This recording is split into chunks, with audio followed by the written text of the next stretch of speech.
Bom dia, graça e paz, mais um dia de pão diário e estamos em Mateus capítulo 24 e hoje nós vamos ler do 37 ao 39.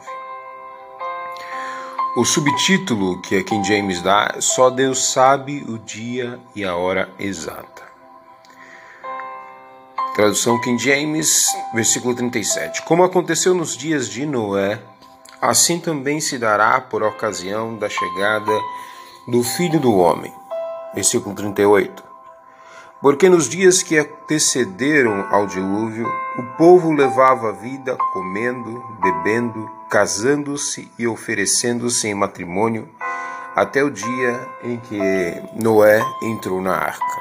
Versículo 39.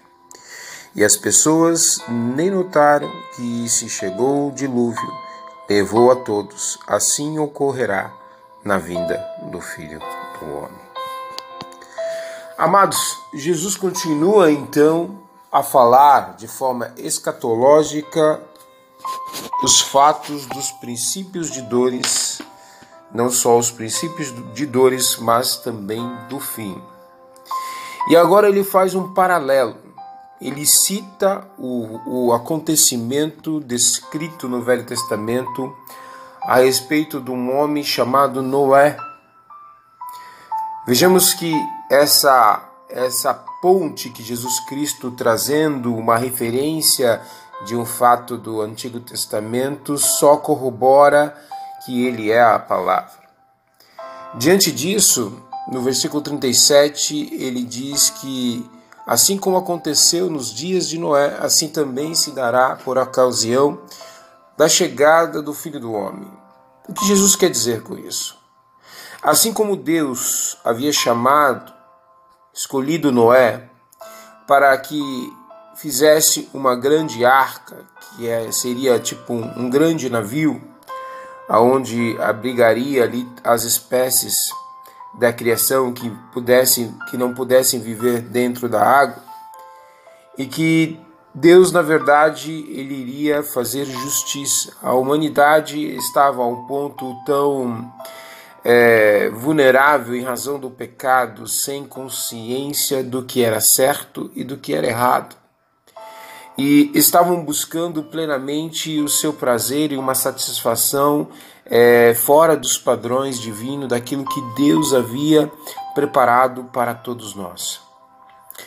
Diante disso, então, com essa ligação, fazendo essa ponte, literalmente, com o fato ocorrido no Velho Testamento, Jesus só está corroborando com os fatos que irão acontecer. Então ele quer dizer a mesma coisa. Para o judeu, talvez para nós, talvez não tenha tanto sentido. Mas para o judeu que vive e respira a palavra de Deus dentro do legalismo, da lei de Moisés, Jesus comentando isso é algo realmente para se assustar. Deveria trazer para a humanidade, assim, para aqueles que conhecem a palavra de Deus, temor. Não medo, temor. Porque nós vemos que mesmo Noé anunciando o dilúvio, e dentro do contexto, algumas conjecturas talvez que o povo nunca tivesse visto tal dilúvio, né, diante de tudo isso, são questões extra-bíblicas. Mas a humanidade naquela época desprezou o que Noé estava pregando. Talvez as pessoas não deram conta do prenúncio escatológico que Noé estava falando do dilúvio, para que as pessoas pudessem se arrepender. E aí é interessante que nós podemos até entender a respeito do livre-arbítrio. Todo mundo argumenta, a maioria das nossas igrejas aqui no Brasil são igrejas que acreditam que o homem deve escolher servir a Deus. Veja, mesmo Noé anunciando, e Noé não teve escolha, né? Noé, na verdade, Deus separou ele, escolheu ele e falou assim, é o seguinte, Noé, você vai construir uma arca, eu vou mandar um grande dilúvio que vai destruir a humanidade. Aquele que ouvir se arrepender, né? Vamos dizer assim, dessa forma bem pautada na vontade do homem, então esse vai ser salvo. Aquele que estiver dentro da arca e estará salvo. E de fato, as pessoas que foram salvas foi Noé e a sua família e os animais. Os demais estavam preocupados com a sua vida secular, com o seu crescimento pessoal. É claro que todas essas coisas não é pecado, mas não podemos deixar de olhar para Cristo. Não podemos deixar de olhar para a arca. A arca é o que Deus preparou para nós como meio de salvação de um mundo que vive em trevas e que, na verdade, tudo que tem nesta vida é algo que é passageiro, não é eterno. Tudo que você construir aqui, você não vai levar para a eternidade. Então, porém, tudo aquilo que você literalmente ouviu a palavra e não deu atenção, isso pode influenciar na tua eternidade. Mas diante de tudo isso, Jesus fazendo então esse paralelo com os fatos que aconteceram com Noé, Jesus está na verdade alertando, advertindo. Olha, são vários fatos que Jesus comenta, né? Comentou do templo ser destruído, e o templo foi destruído. Comentou da grande perseguição que haveria em Jerusalém e Roma perseguindo os cristãos e os judeus, e literalmente os cristãos, sabendo de Mateus 24, conseguiram fugir a tempo. É descrito tanto na palavra de Deus, quanto também é descrito nas cartas paulinas, quanto também nos historiadores como Eusébio, Flávio Joséfo comenta de tal e terrível casos, fatos que aconteceram no período da igreja primitiva. É claro que quando nós então pregamos, anunciamos o Evangelho de Cristo, algumas pessoas às vezes não dão ouvido, outras ignoram, outros fazem chacota, outros tentam denigrir a imagem de Cristo, outros tentam fazer de tudo para desacreditar na palavra. E uma vez uma pessoa me perguntou: Alex, como que você pode me dizer que a Bíblia é realmente a palavra de Deus e que ela não foi escrita por homens? É a primeira desculpa. E diante disso eu falei: se você acha que a Bíblia não é verdade e você ignora ela, para você não tem problema. Mas se a Bíblia estiver certa, se a palavra de Deus estiver certa e tudo que tem acontecido está acontecendo e tem fatos comprovando que realmente tudo que acontece está escatologicamente descrito e tem acontecido, e se na eternidade você partir sem acreditar, sem ouvir a voz de Deus, a tua eternidade poderá estar comprometida. Porque a palavra de Deus, ela ensina que só há dois caminhos, não. Há um caminho só. E o caminho é Cristo. E quando literalmente não fazemos parte deste caminho, e não é uma opção nossa, não é a nossa vontade, podemos ver que Noé foi salvo pela vontade de Deus. Noé poderia ter ignorado a voz de Deus e não feito, mas Deus compagiu no seu coração, constrangeu para que ele fizesse a vontade de Deus. E literalmente ele construiu a arca. Não só construiu, como pregou sobre a arca e sobre o grande e terrível dilúvio que aconteceria. E quantas pessoas literalmente ignoraram Noé? Riram talvez da cara dele. Continuaram vivendo sua vida secular normalmente. O desenvolvimento, o crescimento humano, o povo bebendo, comendo, casando, seguindo a sua vida. O que eu quero falar a todos nesta manhã é entender que a arca está aberta, a porta está aberta, Cristo está te chamando, sabe? E você pode até olhar para si e falar: mas Alex, eu sou uma pessoa literalmente pecadora, miserável, eu não sou digno. E de fato, a Bíblia diz que ninguém é digno, todos haviam pecado e destituído da glória de Deus. Se você olhar para si, você nunca, nem eu nem você, conseguirá entrar no reino dos céus. Mas quando nós olhamos para a arca, que é Cristo Jesus, quando nós cremos no sacrifício de Cristo, e isto é dado por Deus em nossos corações, quando nós ouvimos a palavra, então nós entramos literalmente na arca, porque Cristo nos levou à arca. Por isso que nós vemos as palavras dizendo dentro do texto bíblico na Nova Aliança que Jesus é o caminho, a verdade e a vida, e ninguém chega ao Pai senão por Ele. Jesus Cristo é esta arca. Ele disse também que somente entre Deus e os homens há um intercessor, há um intermediador, que é Cristo Jesus. E se você olhar diante essa comparação e o contexto que vivemos, nós vemos um mundo literalmente egoísta, egocêntrico, focado somente em si mesmo. Mas a arca ainda está aberta.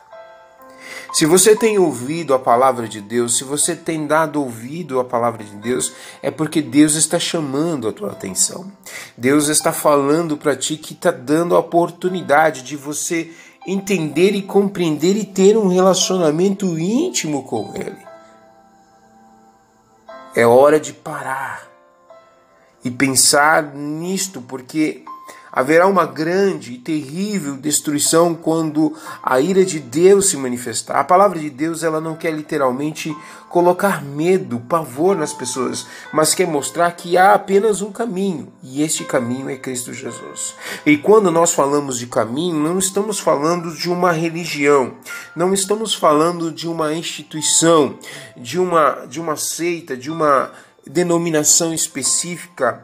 Não, estou falando de você se relacionar com Cristo, de você confessar os seus pecados a Cristo, de você se arrepender dos seus pecados através de Cristo. E você crê. Como diz o apóstolo Paulo aos Romanos, capítulo 16, 17, o Evangelho de Deus é poder de Deus para a salvação de todo aquele que crê. Não há ninguém que possa se aproximar de Deus. A nossa natureza, e você vai ver isso, que essa ideia de dizer que o livre-arbítrio entre escolher entre o bem e o mal, você não tem mais essa capacidade. A humanidade estava destituída da glória de Deus, todos pecaram contra Deus, todos estavam marginalizados da vontade de Deus, e hoje só graças a Deus nós entendemos isso, porque Ele nos chamou, Ele se revelou a nós, Ele se mostrou a nós, e por isso hoje, eu e você temos a oportunidade de não mais só entrar na arca, mas de sentar à mesa e participar da ceia, beber do seu sangue, comer da sua carne, e literalmente estamos naquela expectativa, dizendo: Maranata, ora vem Senhor Jesus. O interessante é que nesse texto as pessoas viviam literalmente a sua vida normal, mas não se preocupavam com nada assim referente a Deus, nem lembrava que Deus existia. E uma das outras coisas que nós vemos que o versículo 39 traz é que as pessoas nem notaram até que chegou o dilúvio. E aí vai ser assim, amados. As pessoas nem perceberam. Engraçado que diante deste momento que toda a face da terra vive, a pandemia, muitas pessoas parece que entenderam. Algumas pessoas entenderam, principalmente a Europa, que literalmente se desviou do caminho e que literalmente está vivendo uma vida sem Deus. E tem sido caos. Caos atrás do caos. Algumas pessoas entenderam que não há outro lugar senão estar na presença de Deus. Só que, mesmo assim, diante de tudo isso que tem acontecido, vai se passar. E as pessoas continuarão vivendo a sua vida. Continuarão vivendo do seu jeito. Como diz o texto acima de Mateus, ele fala que as pessoas, literalmente, o amor se esfriaria pela maldade das pessoas. O amor das pessoas esfriariam pelo egoísmo das pessoas. Mas Cristo, Ele vai voltar. Querendo você ou não, Cristo vai voltar. Você fazendo a sua vida do jeito que você quiser, Cristo vai voltar. E tanto eu como você seremos testemunhas ou iremos participar deste fato. Quando, na verdade, Cristo voltar, nós ouviremos o tocar da trombeta. E quando nós ouvirmos o tocar da trombeta, então dissemos: Maranata, ora vem Senhor Jesus. Eu espero que esta palavra fale no seu coração, que fortaleça a sua relação com o Filho do Homem, o Cristo, que veio anunciou o reino dos céus e trouxe a melhor notícia para você, dizendo que mesmo você distante de Deus, sem ter a tua própria vontade, ele se manifestou como Deus Emanuel, anunciando o reino dos céus. Corra, literalmente, aos braços de Cristo Jesus, porque Ele é o autor e consumidor da nossa fé. Que esta palavra sirva para você como um consolo, como um bálsamo, e a oportunidade de você se aproximar mais de Deus. Tá bom? Que Deus te abençoe. Vamos orar e agradecer a Deus. Pai, pedimos a Tua graça, e somente ela é o que nos faz, na verdade, estarmos aqui. Se fôssemos para a nossa vontade, estaríamos fazendo qualquer outra coisa menos a Tua vontade. Mas a Tua vontade ela é sempre boa, agradável e perfeita.